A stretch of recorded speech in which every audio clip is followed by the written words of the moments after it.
Hello all, welcome to our channel. இன்றைக்கி நம்ம சேனலில் என்ன பார்க்க போகிறோம் அப்படின்னு பார்த்தீங்கன்னா, கோவக்காய் வச்சு ஒரு சூப்பரான பச்சடி பண்ண போகிறோம். அது எப்படி பண்ணலான்னு வாங்க வீடியோக்குள்ளே போகலாம். இப்போ கோவக்காவை நல்லா வாஷ் பண்ணி எடுத்துக்கோங்க. அதை கட் பண்ணிட்ட பிறகு ஒரு 6 அளவுக்கு பூண்டு, 6 பூண்டு, அப்புறம் ஒரு கடாயில் ஒரு தேவையான அளவுக்கு ஆயில் ஊற்றிக்கோங்க. உங்களுக்கு 2 ஸ்பூனா 1 ஸ்பூன் அந்த அளவுக்கு ஊற்றிக்கோங்க. அதுக்கப்புறம் கட் பண்ண கோவக்காவை எல்லாத்தையும் அதில் ஆட் பண்ணிக்கோங்க. எண்ணெய் காஞ்ச பிறகு அதுக்கப்புறம் இப்போ என்ன பண்ணுங்கள், இதை நல்லா ஃப்ரை பண்ண ஆரம்பிங்க. கொஞ்சம் ப்ரௌனிஷ் கலர் வர வரையும். இதுக்கப்புறம் இதுக்குள்ளே நம்ம என்ன பண்ண போகிறோம் அப்படின்னு பார்த்தீங்கன்னா, பூண்டு, நம்ம வச்சிருந்த பூண்டும் பச்சை மிளகாவையும் ஆட் பண்ணிக்கலாம். ஆட் பண்ணி அதையும் நல்லா ஃப்ரை பண்ணுங்கள். நல்லா ரோஸ்ட் ஆகட்டும்.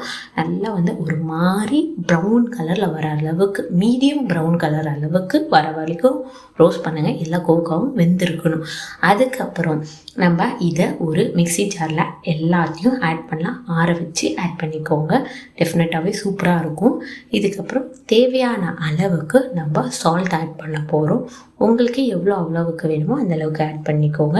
நெக்ஸ்ட்டு ஒரு கொத்து கருவேப்பிலை இல்லை 2 கொத்து கருவேப்பிலை, நான் 2 கொத்து கருவேப்பிலை ஆட் பண்ணிக்கோங்க. தேவையான அளவுக்கு தண்ணி ஊற்றிக்கலாம். ரொம்ப தண்ணி ஊற்றாதீங்க, கொஞ்சமாக தண்ணி ஊற்றிக்கோங்க போதும். நான் நிறைய பேர் கொஞ்சம் கெட்டியாக இல்லாமல் கொஞ்சம் இதுவாக இருக்கணும்னு பார்ப்பாங்க. ஸோ அவங்க கொஞ்சம் அதிகமாகவே தண்ணி ஊற்றிக்கோங்க.